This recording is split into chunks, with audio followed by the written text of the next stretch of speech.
Gun control has been a polarizing topic across the country, and now big changes could be happening in Michigan. For the first time in 40 years, the legislature and the governorship have Democratic control.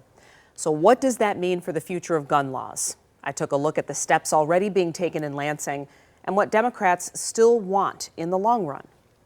Times have changed.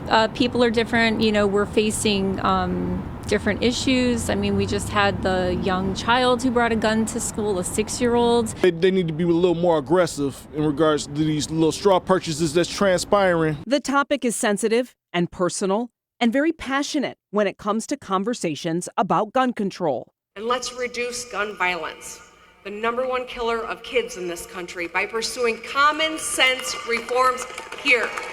Governor Gretchen Whitmer mentioning the need for more reform during her swearing-in ceremony at the Capitol as a focus going into 2023. But again, this is not us versus them. We spoke with District 7 State Senator and Senate President Pro Tem Jeremy Moss, who says it's a life issue when it comes to setting stronger standards.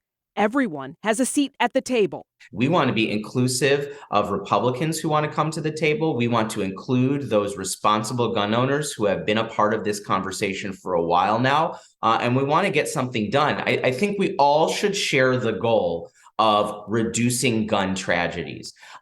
There's a direct line on how we can get there, and that includes pushing forward on these proposals. My biggest fear is that this is just the beginning. Bill Cusick is concerned about a slippery slope.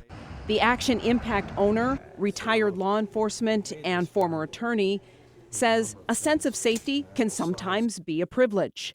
A lot of the gun laws impact you differently depending on where you live. So if you're fortunate enough to live in an exclusive community, you don't feel that a violent act is imminent. But if you're not that fortunate and you live in less fortunate areas, then that is a real concern.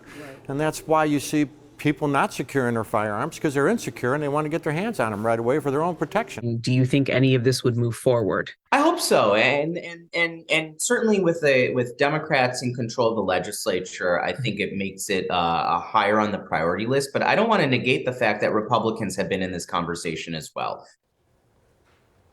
Some of the things the governor is considering: securing your gun, your personal firearm at home, of course, and stricter background checks. So a lot of people to come to the table, including responsible gun owners that they say have added into this conversation of and we'll keep watching it. Brian. All right, Glenda, thank you.